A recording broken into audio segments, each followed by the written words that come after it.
Welcome back to the deep dive. Today, we're digging into something maybe a bit unexpected, a kind of hidden connection in American conservation funding. Here's the hook for you. Every time someone buys, say, a box of shotgun shells or maybe a new rifle, they're paying this sort of hidden tax. And that tax, it's been crucial for funding things we all enjoy, like state parks and wildlife restoration. But the thing is, the system is almost 100 years old now. And well, it might be starting to crack under the pressure of how people actually use the outdoors today. So our mission here is to unpack the Pittman-Robertson Act, they call it the PR Act, understand its history, and then really look at the challenge it's facing now, especially with this huge, like, $20 billion outdoor economy that benefits from it all, but is funded mostly by a shrinking group. Is it maybe time to, rethink who pays? Yeah, and the really critical piece to grasp is that the PR Act wasn't just another law. It was, well, a pretty brilliant financial setup built on the idea of self-sustainability. It came about in 1937, right in the thick of the Great Depression Dust Bowl crisis. And it forged this direct, locked-in link between hunters and shooters, specific consumers, and the conservation resources they relied on. It's really the classic user pays model. Okay, let's break that mechanism down a bit because, yeah, the simplicity is kind of striking. Signed by FDR, Franklin Roosevelt, it set up an excise tax. And just quickly, an excise tax isn't like your general sales tax. It's levied on specific kinds of goods right at the point of manufacture or sale. Really? So originally, it was a pretty hefty 11% tax, specifically on all firearms and ammunition. Now, here's a key detail that shows it could adapt, at least a little. Later on, they amended it to include archery gear, too. So bows, arrows, you bought them, you contributed. Right. So you get this substantial pot of money from that tax. But how does it actually get to, the ducks and the deer and the trails? Well, the funds raised are significant. We're talking hundreds of millions of dollars every year, and they are strictly earmarked. It's crucial. They can't just vanish into general government funds. States get this money, and they have to use it for specific things. Wildlife restoration projects, hunter education, archery programs too, keeping up state parks, and even building and maintaining public shooting ranges. So it closes the loop, you see. Tax the tools people use the money to fund the resource.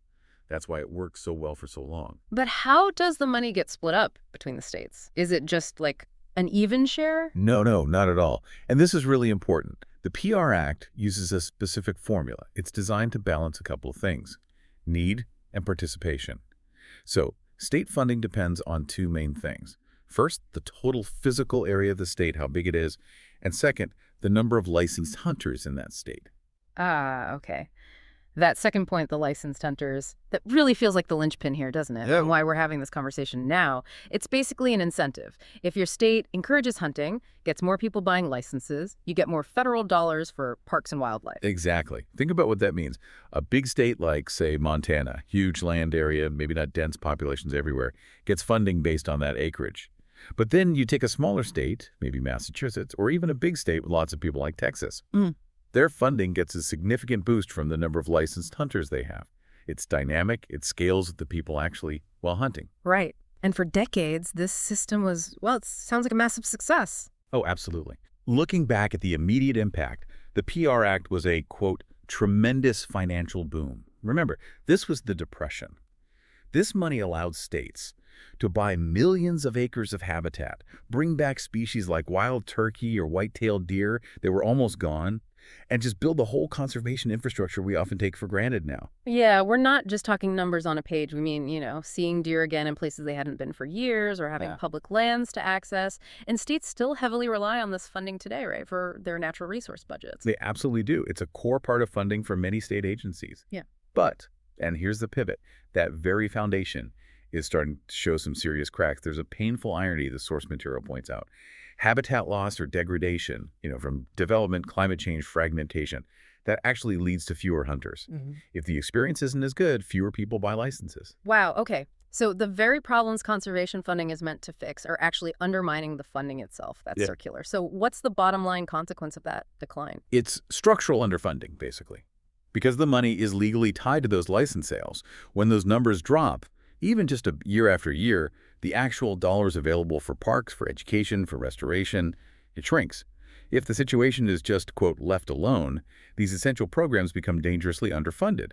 The system depends on a user base that's, well, shrinking. Okay, here's where it gets really interesting, I think. Because it's not just about hunters declining. Something else massive was happening at the same time. There's been this undeniable cultural shift, right, towards enjoying the outdoors without hunting. Exactly. I mean, just think about who you see in a state park these days.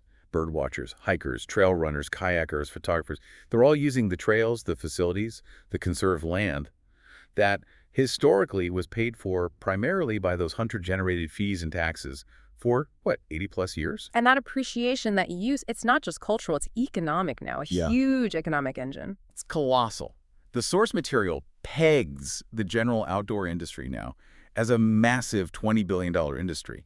And that's capturing everything tied to non-consumptive recreation. 20 billion, let's put that in perspective. How does that compare to the revenue from the PR Act taxes on guns and ammo? Well, the PR Act funds are substantial, don't get me wrong, often around $800 million, maybe up to $1 billion a year. Still a lot of money. But compare that billion generated by a relatively smaller group to the 20 billion generated by this much larger group enjoying the same resource, but contributing very little through similar excise taxes. It highlights a big imbalance. Let's make that concrete. We're talking about gear, right? Sleeping bags, fancy hiking boots that cost hundreds of dollars, backpacks, tents, kayaks, binoculars, climbing ropes. All the stuff people buy to use these parks and trails. Precisely. And that's where the equity issue really comes into focus. Those non-hunting consumers buying the expensive gear, they are, quote, enjoying the very resource hunters have funded since 1937. They get the benefit of the maintained trails, the conserved views, the managed wildlife populations, funded by the tax on a box of bullets or a bow. It does seem unsustainable. You have a $20 billion industry effectively relying on infrastructure paid for by a different, smaller, and shrinking user group. Yeah, it's like a free rider problem, essentially, a massive free ride for general recreation, subsidized by the traditional hunting and shooting community. Okay, so the mechanism is struggling with modern pressures, both ecological and cultural. What's the proposed fix? What do the sources suggest? Well, the consensus seems to be that it's time, really, to develop, quote, new funding options. We need to spread the load, share the weight that maintaining these resources demands now. And the specific idea? It boils down to extending that original user pays logic. Since the general outdoor industry and its customers are clearly benefiting, there's a strong case to be made for using the sales of their gear, the hiking boots, the tents, the backpacks, to help fix the funding gaps state agencies are facing. Why fold it into the PR Act, though? Why not just create a whole new park funding thing? Well, the appeal seems to be in the legislative simplicity and the existing framework. You could potentially just add these new goods, hiking gear, camping equipment to the list of things taxed under the Pittman-Robertson Act, just amend it. That would require, quote, minimal need for additional legislation. You wouldn't need a whole new bureaucracy. You just expand the list of taxable items within a system that's already proven, already dedicated specifically to conservation. Sounds neat on paper, but Huh. adding any tax, even if you call it a user fee, is always tough politically, isn't it? What are the main tensions here? Yeah, they're pretty fundamental. On one side, you've got the conservation funding that's really reliant on this shrinking base of hunters who are already paying these taxes. They might worry about losing control or diluting their funding source if you broaden the base.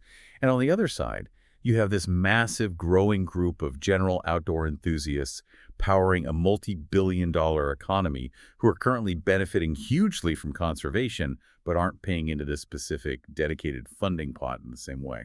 So utilization has exploded, but the funding mechanism hasn't kept pace. It's stuck in 1937 thinking, essentially. Pretty much. If you want more people using a public good, you generally need to make sure the upkeep funding scales somehow with that use.